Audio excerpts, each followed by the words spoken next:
E aí, pessoal, sejam bem-vindos a mais um vídeo aqui no canal da Saminvest. E hoje nós vamos continuar falando aqui da nossa série Análise Técnica Raiz. Bom, até aqui a gente já viu alguns princípios bem importantes da análise técnica e o que a gente pode dizer de grosso modo é que a gente entendeu o seguinte conceito. Quando a gente vê um gráfico, um preço de uma ação fazendo esse tipo de comportamento aqui, nós temos topos e fundos ascendentes, o que caracteriza uma tendência de alta.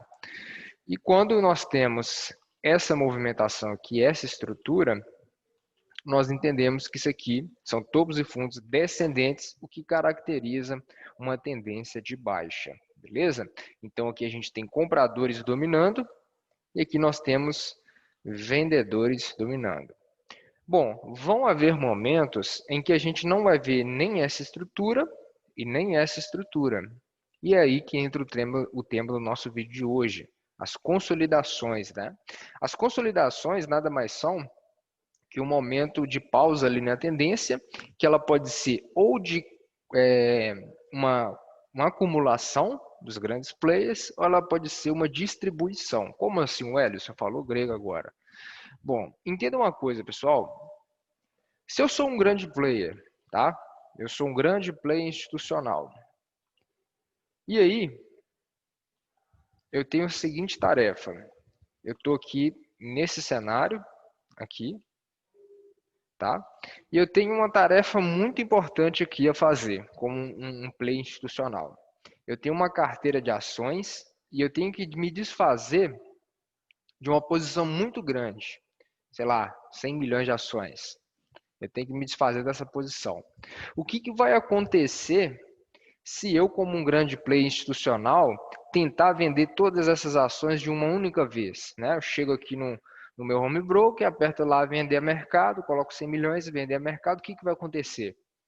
Bom, eu como um grande player institucional, eu não vou ter liquidez suficiente para vender todas as minhas ações a um único nível de preço. Como assim? Suponhamos que eu tenho que vender as minhas ações a um preço médio aí de 116.517 pontos, né? 500 pontos, arredondando. Se eu apertar aqui no botão para vender 100 milhões de ações de uma única vez, eu não vou ter comprador nesse único nível de preço querendo comprar as minhas 100 milhões de ações. Provavelmente eu vou ter aqui vários níveis de preços até que eu consiga, né, vender aquelas 100 milhões de ações. Né? Então, o que vai acontecer? Basicamente, se eu apertar para vender de uma vez só, eu vou deslocar vários níveis de preço até vender todas as 100 milhões de ações, até que eu consiga desfazer de toda a posição. E por que isso é ruim? Porque, cara, eu quero desfazer das minhas posições num preço médio a 116 mil pontos. Eu não quero chegar lá nos 104 mil pontos e ainda tá vendendo ações, né? Então, é por isso, basicamente, que acontecem as consolidações, tá? Nesse caso aqui, o que vai acontecer? Então, suponhamos que eu quero vender aqui minhas 100 milhões de ações. Quando chegar aqui embaixo, ou melhor, quando chegar aqui em cima, eu vou vender aqui, por exemplo, 10 milhões. Tá? Então, chegou aqui nesse topo, eu vendo 10 milhões, aí o mercado vai cair um pouquinho, né? Vai subir mais um pouquinho, eu vendo aqui mais 10 milhões. Aí o mercado vai caindo, caindo, caindo, quando chega aqui no fundo, eu recompro, mas eu não vou recomprar 10 milhões, eu vou recomprar metade, eu vou recomprar só 5 milhões. E aí eu vou fazendo assim, o mercado subiu mais um pouco, eu vendo mais 10. Ele caiu mais um pouco, eu recompro 5. Ele subiu mais um pouco, eu vendo 10. E aí os players vão fazendo assim, até que eles consigam aí descarregar toda a sua posição. E aqui, isso recebe nome de distribuição. Beleza? O inverso é com a acumulação. Né? Na acumulação, o nome já é bem sugestivo. Geralmente ali na acumulação a gente vai estar num fundo, né?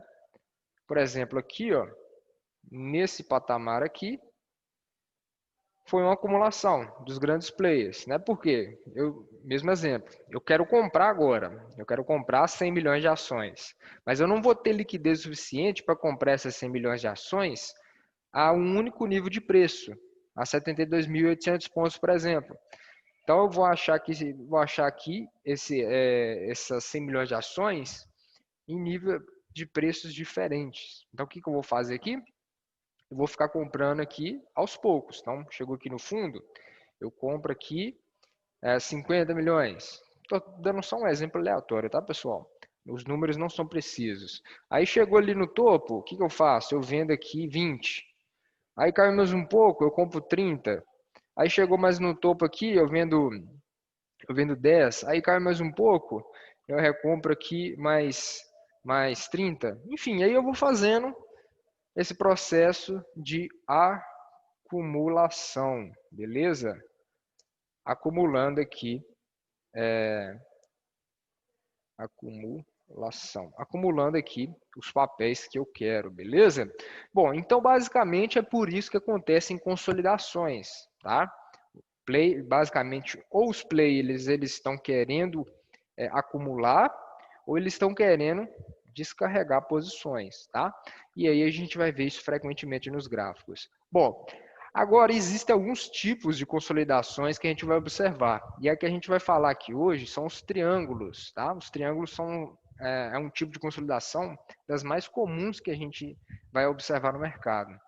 A primeira figura que a gente vai ver são os triângulos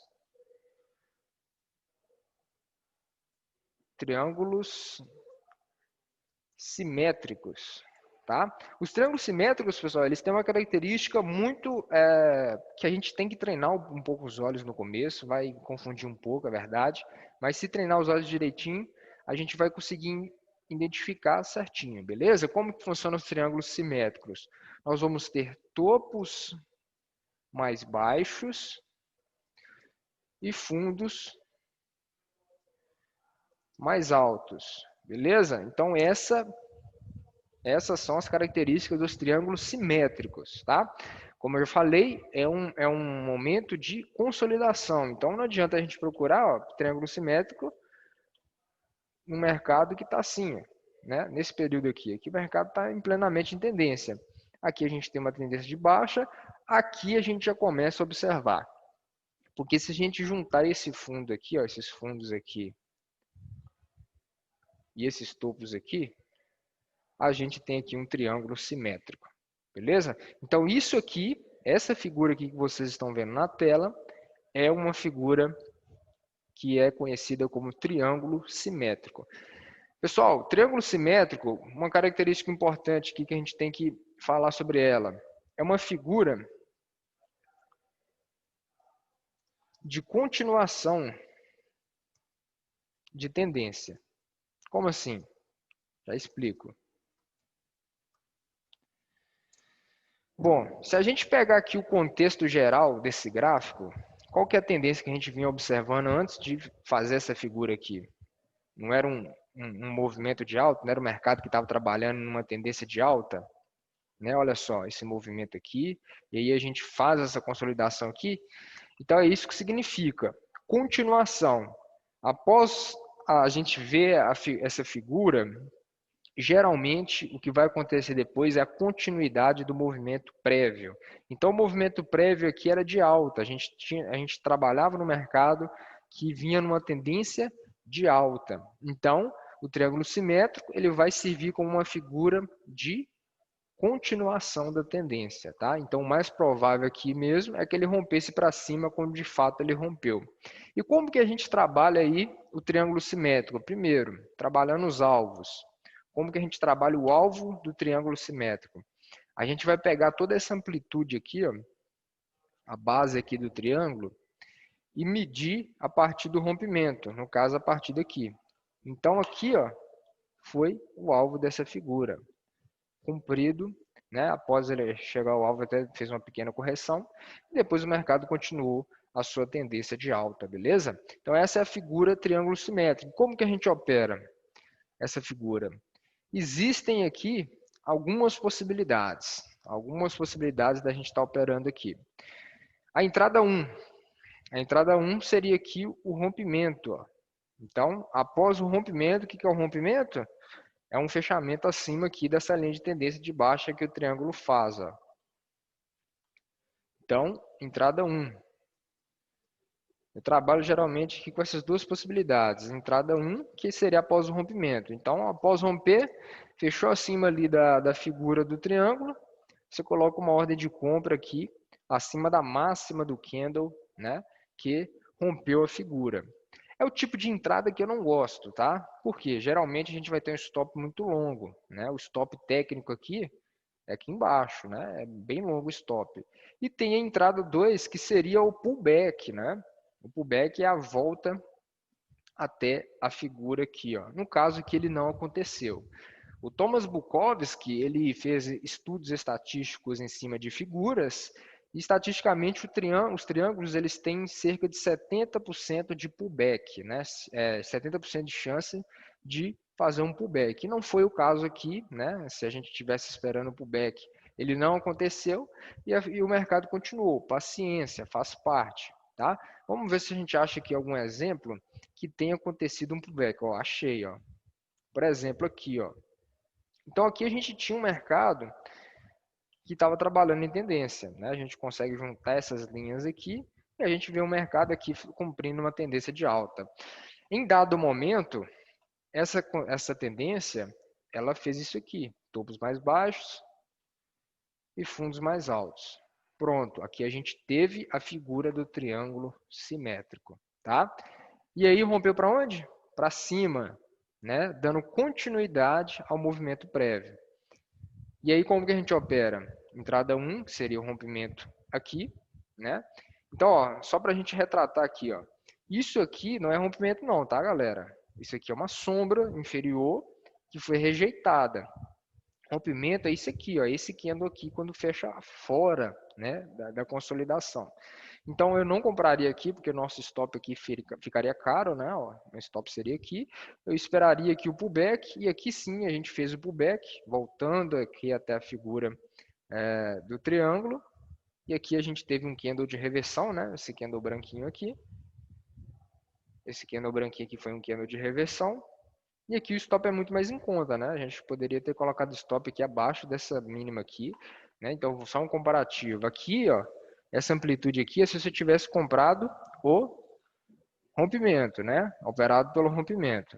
Vou até pintar aqui diferente para a gente visualizar isso bem. Então, aqui seria a compra do rompimento. Então, daqui seria o ponto de entrada, aqui seria o ponto de stop, né? Agora, se eu tivesse comprado no pullback, esperado o pullback, ó, olha como que seria muito mais em conta aqui, né? Olha só o tamanho do risco como que é bem menor. Então, esse aqui seria a possibilidade do pullback, tá? São as duas formas que a gente opera as figuras de mercado, beleza, pessoal? A gente fica por aqui. No próximo vídeo a gente vai continuar falando sobre esse tema, triângulos, é um tema muito importante. A gente vai ver os outros tipos de triângulos que existem. Mas se você gostou desse vídeo, deixe seu like aí e até a próxima.